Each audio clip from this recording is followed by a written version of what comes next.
when you're making this film, did you ever consider, could I actually do this in real life? Could I exist in an environment like this? I did think about that, and then about 5 minutes in, I realised I couldn't.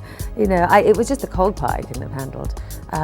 I don't mind I'm not frightened of being by myself so much, but I don't know if I fancy being by myself with 400 men in a tornado and freezing. I'd probably go somewhere else. And your character in particular is, this is sort of the most intriguing part of the movie, is sort of running from her past. She's definitely somebody who has been betrayed by somebody very close to her, and I think, which happens to everybody, after that happens, it makes you really reevaluate your judgment of people and how could you possibly let yourself be taken in like that. And her response to that is to go to the South Pole, which is kind of an extreme response, but just to kind of get away from absolutely everybody and just spend a bit of time getting her head together. When I was watching Whiteout, I thought of one thing in particular, which was the environment, sort of like the uncredited character in this movie. So can you talk about that aspect of the film and how that plays into some of the drama?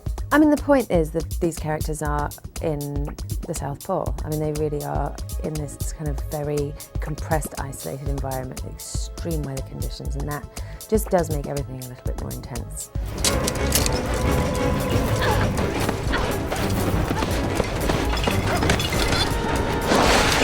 I think not just the whiteout, but Antarctica and the climate and geographically those conditions of where they are, where these people are living, is the main character in the script.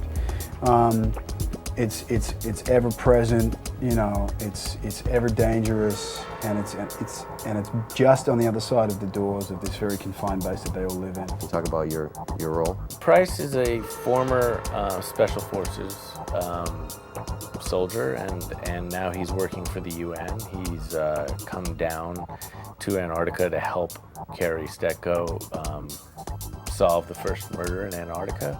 And finally, I know this is based on a graphic novel. You guys comic book fans growing up or even now? The thing I always loved about comics is that, we work as actors in film and TV in a visual art form. Essentially, you can turn the sound down on a good film and know what's happening and get the story, and you can pick up a comic book and just flip through, and images jump out at you, and that's sort of, I think, absolutely been recreated in what we have in Whiteout. Greg did a terrific job with Whiteout.